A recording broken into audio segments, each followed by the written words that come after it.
Arratsaldeon y bienvenidas a NPI. Hoy entrevistamos a una persona muy importante.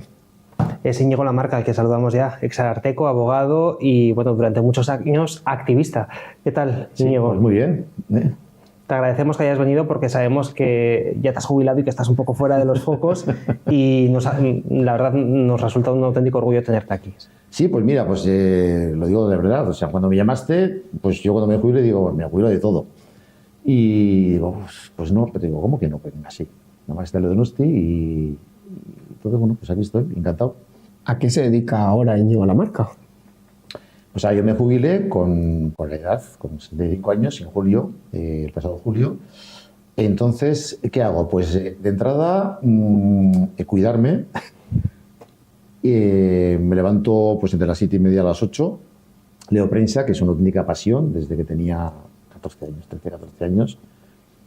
Luego salgo a las 9, 9:15 de casa, voy al gimnasio, me hago aparatos, hago una tabla de gimnasia y luego, bueno, hasta noviembre me he estado bañando todos los días en la Concha.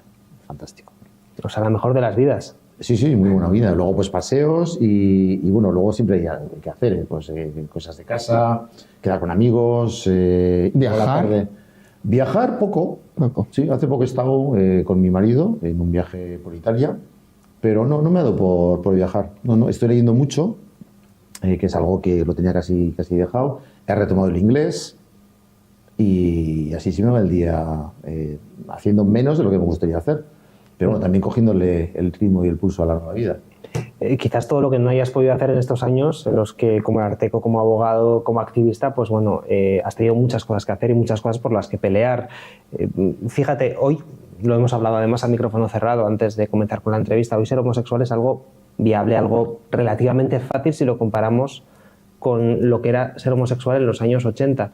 Ha cambiado mucho la percepción de la sociedad respecto a esta orientación sexual y bueno, a otras tantas, ¿no? Y quizás como muestra, porque hoy queríamos hablar con Íñigo Lamarca de lo que fueron aquellos primeros años de la lucha del colectivo LGTBIQ+, queremos que veáis un vídeo que se grabó en los años 80, lo hicieron en Televisión Española precisamente preguntando por la homosexualidad y la verdad es que es un vídeo que da auténtico terror. Miren. Imagine que por casualidad, o sea, usted llega a enterarse de que pues algún familiar, un hijo suyo, es homosexual. ¿Cuál cree que sería su reacción? Hoy sería una desgracia horrible.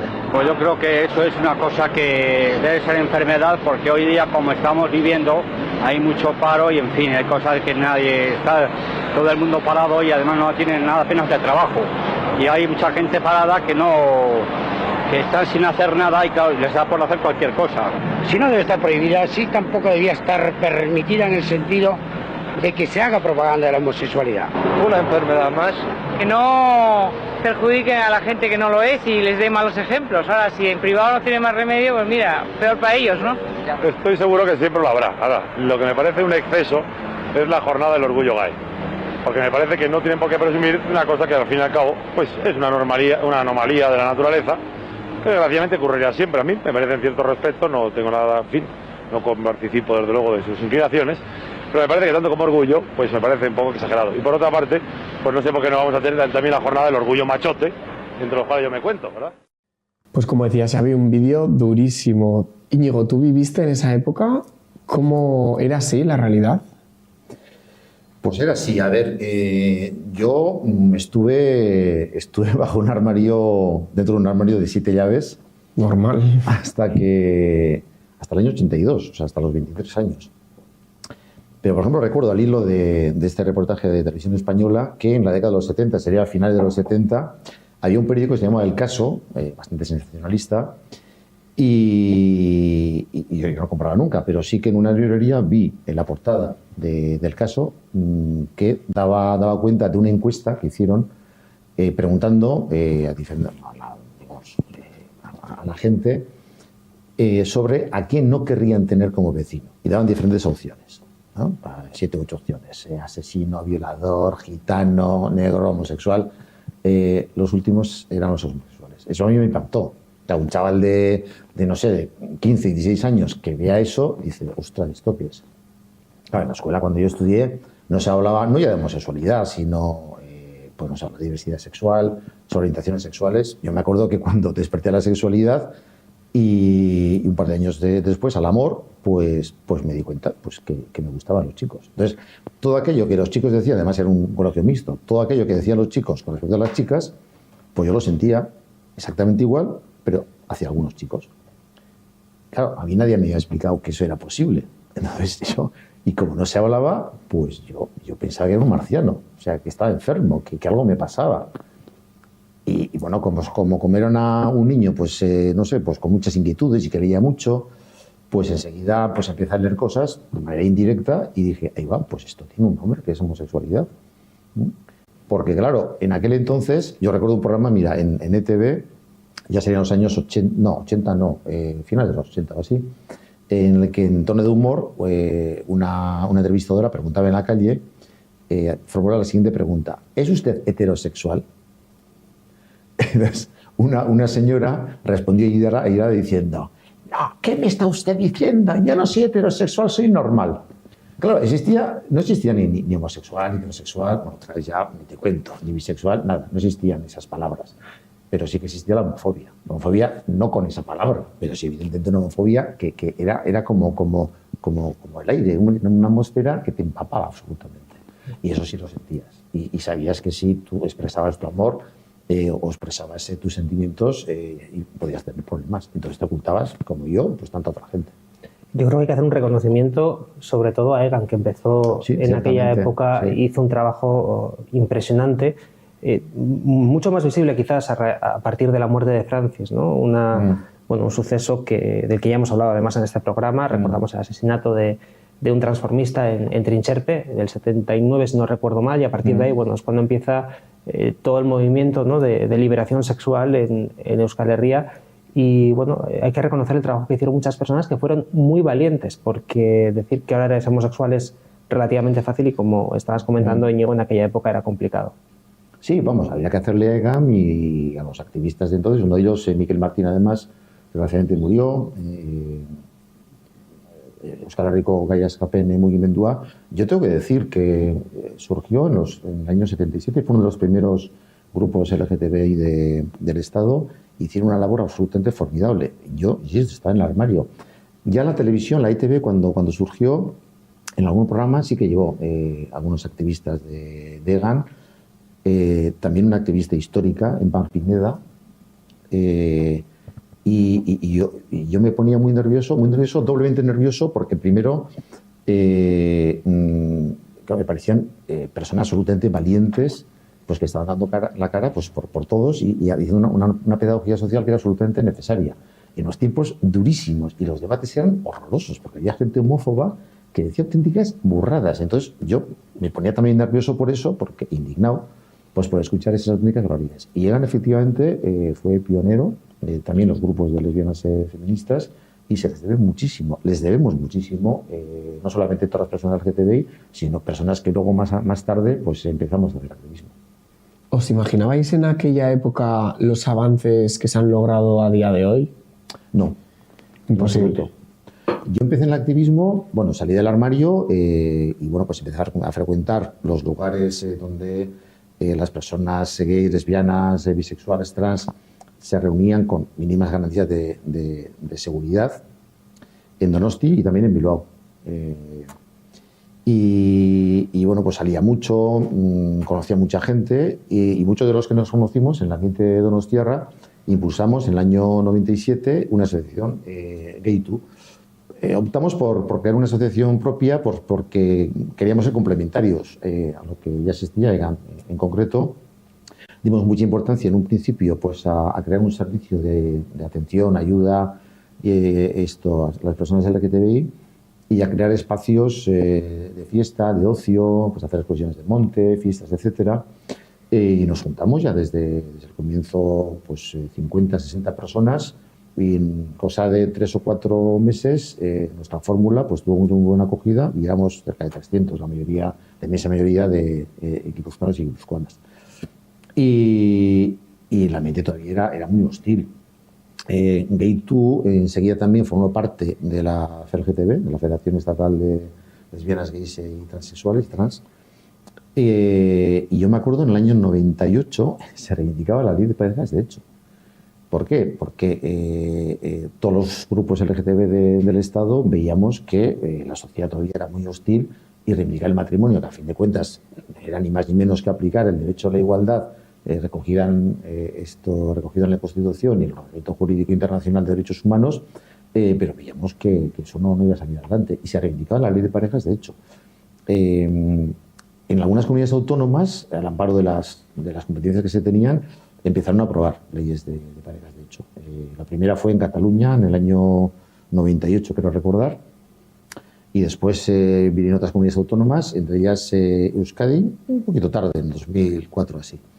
Y bueno, pues valiéndonos de eso, se empezó a seguir una estrategia para reivindicar una ley de parejas, de hecho, a nivel del Estado.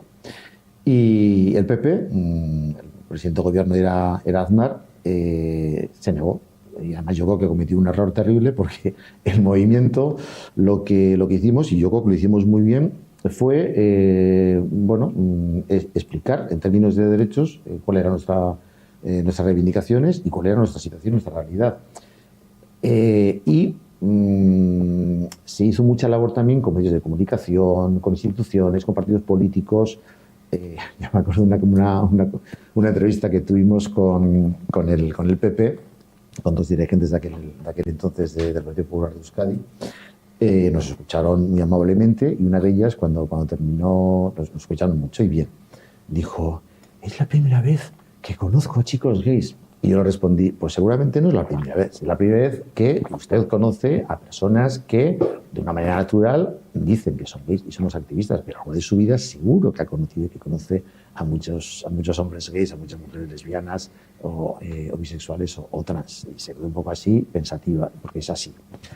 Entonces, a medida que todo esto pues iba desarrollando y cada vez más gente gay, lesbiana, bisexual, trans, en sus familias, en sus entornos más próximos, pues iba muchas veces, digamos, de una manera con fuerte coste personal, pues porque en muchas familias había pues todavía gente homófoba que reaccionaba de una manera muy airada o negativa pues cuando su hijo o su hija le decía: pues yo tengo una orientación homosexual. Bueno, todo eso fue de alguna manera abriendo brecha, y hubo un momento, en el año 2000 creo que fue, cuando el movimiento dijo: bueno, pues vamos a reivindicar la igualdad plena, y la igualdad plena pasa por el derecho al matrimonio. Y ya estaba la sociedad vasca y la sociedad española, yo creo que ya están bastante maduras para asumir de una manera mayoritaria, por lo menos, esa reivindicación, que no unánime, porque hay que recordar que el Partido Popular, en aquel entonces, luego sí, hubo gente del Partido Popular que se casó, que hizo uso del derecho al matrimonio, pero aquel entonces se organizaron manifestaciones impulsadas en una medida también pues por la Iglesia Católica, que en aquel entonces era carpetobetónica y todavía con ideas ancladas en el nacionalcatolicismo del franquismo. Bueno, esto es historia, pero afortunadamente pues, se hizo un avance formidable, y lo que también la ley del matrimonio igualitario trajo consigo fue que muchísimas personas pues se casaron. Claro, el hecho de casarse significa dos cosas. Significa, primero, un vínculo jurídico, un vínculo legal entre dos personas, pero significa también socializar el amor homosexual. Entonces, claro, pues muchas familias se vieron en la tesitura de tener que aceptar esa realidad. Y bueno, pues en lugar de tener una nuera, pues iban a tener un yerno. O al revés, en caso de una pareja de mujeres. Y todo eso, la verdad es que abonó el campo pues, para que en pocos años la aceptación de la igualdad pues, fuera ya muy... Prácticamente plena, ¿no? Prácticamente plena, sí. Pero, claro, luego viene la segunda fase, bueno, la segunda, tercera y la cuarta. Claro, quedaron atrás las personas trans, que años más tarde, afortunadamente también se han aprobado leyes pues, para reconocer pues, la realidad y el derecho a la igualdad y la dignidad y la libertad de esas personas. Pero todavía falta erradicar la homofobia o la LGTBI-fobia, y en ese sentido pues, es muy preocupante que haya actitudes además de gente joven. Son pocos, pero muy activos, sobre todo chicos, y tenemos el caso del asesinato de Samuel Luiz, que tienen actitudes muy violentas contra las personas LGTBI. Fíjate, yo me estoy acordando, has contado bueno, una historia muy reciente, ¿no? Que algunos además la hemos vivido en mayor o menor medida en primera persona. Me gustaría volver a los años quizás 90, cuando se crea Gaytu, cuando creáis esa asociación, yo creo que está bien recordarlo para que la gente que nos está viendo, que sea quizás algo más joven, se dé cuenta de lo que ocurría en aquellos 90, incluso en los primeros de los 2000. Una de las cosas que más me llamó la atención cuando llegué a Gaytu es que había una biblioteca enorme, con VHS, con DVDs, con libros de contenido LGTBIQ+. Era un contenido que, como te vieran comprándolo, bueno, no comprándolo, incluso alquilándolo en un videoclub, te empezaban a mirar con esa mirada, no sé si acusadora, pero casi, ¿no? Y yo creo que es importante recordar que esto ocurrió hace no tanto tiempo, para que las nuevas generaciones también, bueno, vean que este tesoro que tienen ahora, que es esta casi plena aceptación, es algo que ha costado mucho y bueno, que no hay que dar ningún paso atrás. No, exactamente, ha costado mucho. Yo me acuerdo que cuando decidí, bueno, pues mi círculo familiar y de amistades más próximas, decir que era homosexual, eso me supuso una liberación personal pues enorme. Y lo siguiente fue, bueno, yo quiero conocer a gente como yo.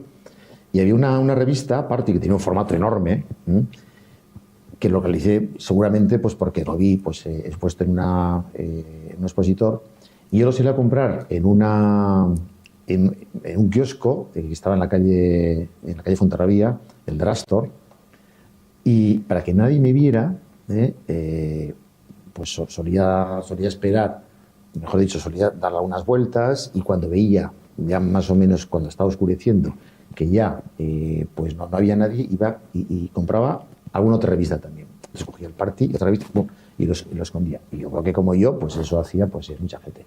Y con respecto a los libros, pues 3/4 lo mismo. Algunos de los libros de Gaytu, pues los compré yo, pero claro, los compré en Madrid, en librerías especializadas de Madrid y Barcelona. Y las sentías, pues, te sentías de seguro, porque primero, pues, lógicamente tenían muchos libros de esa temática que otras librerías no las tenían. Y por otra parte, pues estabas en un espacio de alguna manera seguro y bueno, pues digamos sin miedo a que alguien te pudiera increpar. Pues, mira, en otro orden de cosas, yo me acuerdo que la primera manifestación, yo tenía miedo de ir a las manifestaciones que organizaba ETA. Tenía miedo, la palabra. Y la primera manifestación que fui fue en París. En París nadie me conoce, tal y cual. Y fui con unos amigos, mi pareja de entonces, estamos hablando del año 95 o así. Pero yo tenía miedo de salir el 28J en la manifestación de Donosti. Y quiero decir que eran las señoras feministas y la gente que acudía, es que eran auténticos héroes y heroínas. Porque a ver, eso genera mucho morbo, ¿no? A ver quién va, a ver quién es, a ver quién no es. Es terrible. Igual que la Cuesta del Culo, ¿no? Esa organización tan denigrante que se da en una zona donde pues, la gente LGTBI y la gente hetero también, evidentemente, se reunía, ¿no? Pero con la seguridad de que, bueno, ahí no me va a pasar nada. ¿Podría haber represalias en aquellas manifestaciones, quizá? ¿Podría haber represalias? Claro que sí. Claro Cosas sí. Que ahora nos parecen una locura. Nos parece exactamente una locura. Mira, las primeras elecciones democráticas, las llamadas democráticas, se hicieron en junio de 1977. Bueno, pues en julio, un mes más tarde, el 28 de junio, no sé si el mismo día o en torno al 28J, se organizó la primera manifestación en el Estado, que fue en Barcelona. Fue reprimido por la policía. Y ya se suponía que estábamos en democracia. Fue reprimido. Hay fotos de Colita, de la fotógrafa famosa Colita, que hizo fotografías de todo aquello. Hay testimonios gráficos. Fueron apaleados y apaleadas por la policía. Y había llegado la democracia a España. La ley de peligrosidad social, que la gente dirá, ¿esto qué era? Pues era una ley que reprimía no solamente a las personas homosexuales, lesbianas, gays, trans, bisexuales y tal, sino a otros colectivos también. Bueno, se derogó en 1980 y la Constitución es del 78. Entonces, era una ley que estaba en vigor. Claro, y la gente, no yo, pero la gente de la generación anterior, que yo lo conocí en el ambiente, y algunos testimonios de lo que a mí me contaron, porque recojo en una novela que escribí, La suerte de Regi, claro, hubo gente que fue detenida, llevada a la comisaría, había cárceles especiales. Todo eso está recogido. A la gente le parece absolutamente increíble, pero hubo gente que por ser gay, lesbiana, o porque a la policía le denunciaron, le dijeron que era gay lesbiana. Hubo una que yo conocí, no me acuerdo cómo se llamaba, un hombre que trabajaba como locutor en Radio San Sebastián y lo echaron, en fin, o le conminaron a que fuese a otro lugar. O sea, hay historias tremendas. Algunas, solamente algunas están recogidas y son memoria histórica. Y eso yo creo que es muy importante, no solamente para las personas LGTBI, sino para todas las personas amantes de los derechos humanos y que tienen una mínima sensibilidad humana para saber que todo eso ocurrió. Y es importante saber que todo eso ocurrió porque puede volver a pasar. O sea, primero hay que restablecer la dignidad y la memoria de esas personas que fueron represaliadas. En segundo lugar, es importante ser consciente de todo eso para que no vuelva a ocurrir. Porque la historia no siempre avanza. O sea, yo me acuerdo, las primeras expresiones a favor de los derechos de las personas LGTBI se produjeron no en Estados Unidos, que parece que todo empezó en Infos, no. Todo no empezó en Stonewall. En Alemania, al comienzo del siglo XX, hubo un movimiento ya a favor de los derechos de las personas homosexuales y parte del Partido Socialdemócrata Alemán hizo suyas esas reivindicaciones y los llevó al Parlamento con una declaración. Estamos hablando de los años 20 del siglo pasado. Entonces ya se empezaba a abrir camino. ¿Lo que pasó? Pues lo pasó, que vino el nazismo y que vino pues una represión brutal contra los homosexuales, porque en los campos de concentración murieron 6 millones o asesinaron a 6 millones de judíos, pero asesinaron también a cientos de miles de personas gays y lesbianas y gitanos y comunistas. Todo eso es historia.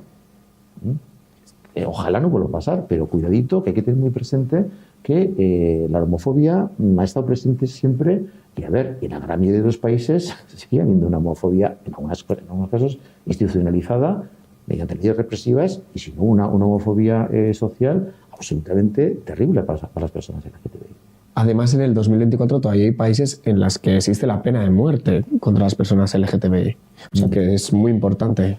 Sí, según los informes que hacen anualmente tanto la ILGA como Amnistía Internacional, como algunas otras organizaciones, hay creo que son 8 o 9 países donde hay pena de muerte contra las personas LGTBI. Es terrible. Y luego está ocurriendo un fenómeno muy preocupante, y es que en algunos países africanos, en algunos casos, hay que decirlo, con dinero y con ideas y con personas de los grupos evangelistas radicales y ultrahomófobos de Estados Unidos que están aprobando leyes represivas. Ha ocurrido en Uganda y ha ocurrido recientemente también en Ghana. Entonces, el argumento que utilizan es que, eso son ideas de fuera que no tienen que ver con la cultura africana. Hombre, hay que decir primero que la cultura africana así en general no existe, existen culturas africanas porque hay muchísima diversidad dentro de África y personas gays, lesbianas, transexuales, llámese como se le llame, pues existe, siempre ha existido, porque a ver, esto es una cosa que va dentro de la naturaleza humana, o sea que en la historia de la humanidad hay testimonios que se vayan a Pompeya, ¿verdad? Por ejemplo, hace 2000 años. Por ejemplo, sin ir más lejos. O en Egipto, que también hay grabados. Que también, o sea, es que, a ver, eso con la naturaleza humana. A ver, naturaleza humana y naturaleza animal también, porque eso es. Hay muchas evidencias de relaciones sexuales o incluso, no se puede hablar afectivas, pero por ejemplo, parejas de pingüinos, de machos pingüinos que crían y son pareja. Ahí se desmonta lo de no es natural. Se desmonta, claro, pero a ver, o sea, quiero decir que en los prejuicios se dice que Einstein dijo, no sé si lo dijo o no lo dijo, pero bueno, que era más difícil deshacer un prejuicio que el átomo, ¿no? Pues así, es decir, la gente que tiene prejuicios no los tiene por una elaboración racional, sino pues porque las vísceras le llevan a eso. Entonces, claro, combatir contra las vísceras, contra algo que es emocional, contra algo que les sale como una cosa de odio, de rabia, pues eso es muy difícil, pero hay que hacerlo. Entonces, a ver, personas en las que te insisto existen en todas. Yo me acuerdo un libro que leí, ¿de quién era? No me acuerdo del autor, pero que un antropólogo que estudió algunas civilizaciones, algunas culturas de Polinesia. Entonces, pues el resultado era que había personas no heterosexuales que además eran aceptadas en su tribu. Y además se promovía, o sea, cuando veía que una persona pues no era hombre o heterosexual desde niños, ¿no? O mujer heterosexual, estaba un poco en un terreno medio, pues recuerdo, en algunas culturas se promovía porque eran personas muy importantes para mantener la familia y el grupo, porque asumían el papel de ayudar a los demás y de colaborar en la creencia en la crianza de las criaturas. Entonces, a ver, escuchemos a los antropólogos, escuchemos a los científicos que nos van a decir que en todas las culturas y durante toda la historia de la humanidad, pues un porcentaje de la población pues no responde a ese canon que se calificó como normal, porque todas estas palabras que se utilizan pues no se han empleado pues porque en realidad era una y exclusiva y se imponía pues como un molde de flan. Y el que no cabe ahí, pues que se quedaba fuera, absolutamente excluida. Y me imagino que en la Edad Media, pues algunas lesbianas pues serían tachadas de brujas y pues fueron quemadas. No hay testimonios escritos, no hay ni oral, evidentemente, de todo aquello. Pero sí más reciente, sí que hay testimonios de mujeres lesbianas, por ejemplo, que fueron tachadas como locas y fueron encerradas en psiquiátricos. Sobre su estudio, o sea, escribió un libro magnífico Beatriz Gimeno, una activista lesbiana. No nos queda mucho tiempo, pero sí que hay dos cuestiones que queremos tratar antes de despedirte, Íñigo. La primera de ellas tiene que ver con algo que ocurrió en el colectivo en los años 80, sobre todo. Lo comentamos hace unas semanas en Gaitu, con José estuvimos hablando del VIH-Sida, que fue una pandemia que golpeó de una manera especial al colectivo en aquellos años, ¿no? De hecho, estigmatizó probablemente más de lo que ya estaba, ¿no? al propio colectivo. Me gustaría preguntarte cómo lo viviste dentro del ambiente, qué fue lo que te quedó en la mente, lo que recuerdas de aquellos años. Bueno, pues yo cuando empecé en el año 82, en el ambiente el SIDA ya existía. Entonces, yo soy de una generación que empezó a vivir su sexoafectividad con miedo.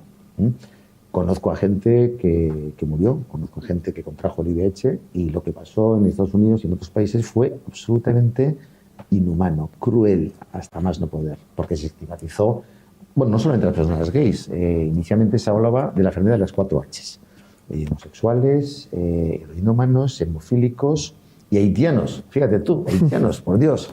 ¿Y por qué? Pues porque parece que la ruta del SIDA pues empezó en África, claro, como nadie investigaba y los africanos, pues, ¡buah!, son africanos, pues no hubo ninguna investigación acerca de esta nueva enfermedad. Parece que de ahí saltó a Haití y de Haití saltó a Estados Unidos. Claro, cualquiera podía infectarse con VIH, pero claro, esa estigmatización tuvo dos consecuencias absolutamente negativas. Primero, para estos colectivos estigmatizados.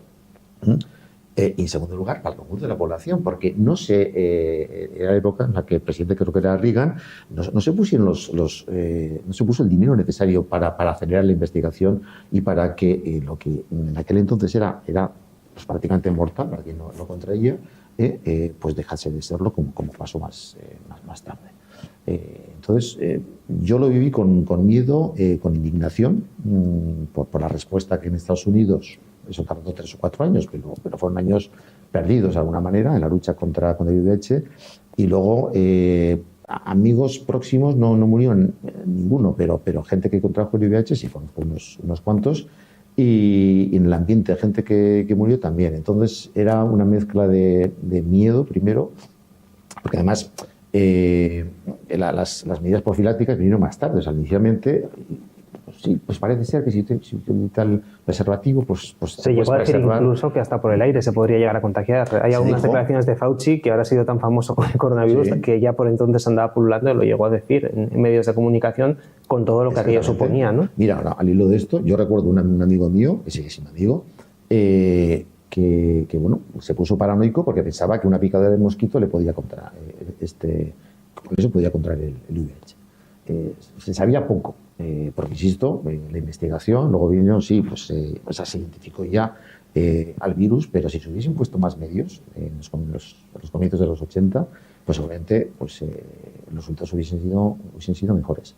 Entonces, miedo, indignación y mucha tristeza también, porque luego llegaban cosas de Estados Unidos, sobre todo de San Francisco y de Nueva York, donde había unas comunidades LGTBI muy amplias de gente que vino de todos los puntos de Estados Unidos huyendo de la homofobia. Es decir, al final se apoyan unos a otros. Y esa es la razón por la cual se crearon comunidades tan potentes en estos dos lugares de Estados Unidos, pero de gente que provenía de muchos y otros países también.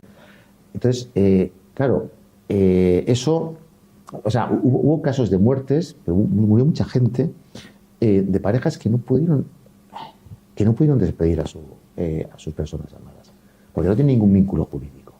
Y las familias, hay algunas películas... Volvemos a la importancia del matrimonio otra vez.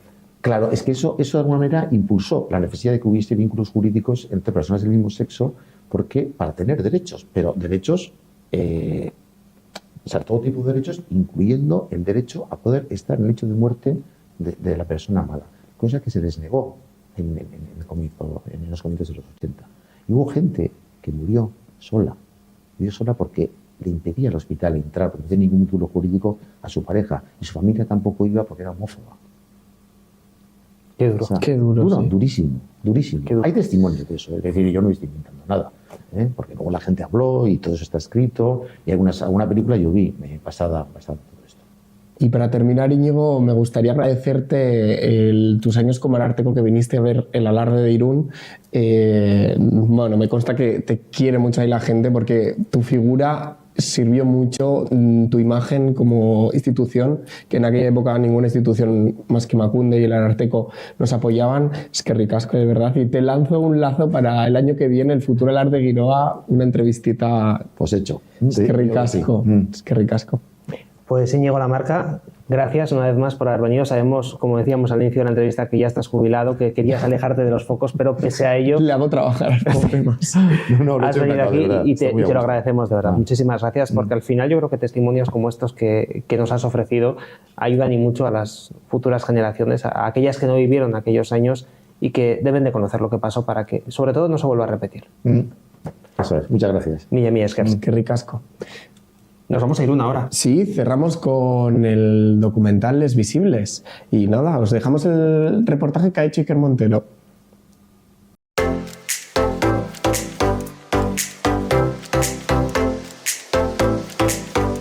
¿Qué os motivó a hacer este documental? Nos motivó en el año 2011, que es cuando empezamos a pensar en la idea de recopilar memoria histórica colectiva de l'OLG.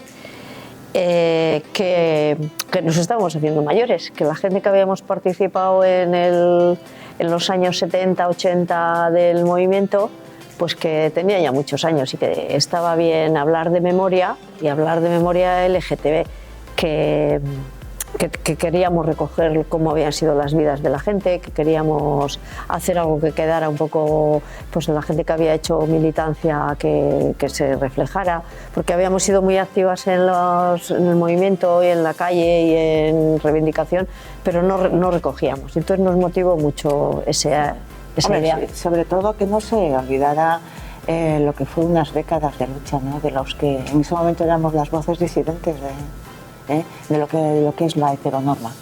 Y entonces yo creo que eso es lo que nos motivó, porque es que además ya de facto se estaba muriendo gente. Y claro, y eso pues no lo podíamos permitir, ¿no? Y entonces fue esa urgencia. Nos aliamos, el inicio de este proyecto luego ha ido derivando, lo hemos hecho al arte, pero nos motivó pues, otra organización con la que trabajábamos a veces, que era EGAN, y entonces nos juntamos para ir recopilando gente que conocía a EGAN, que conocíamos nosotras y que para ir recogiendo.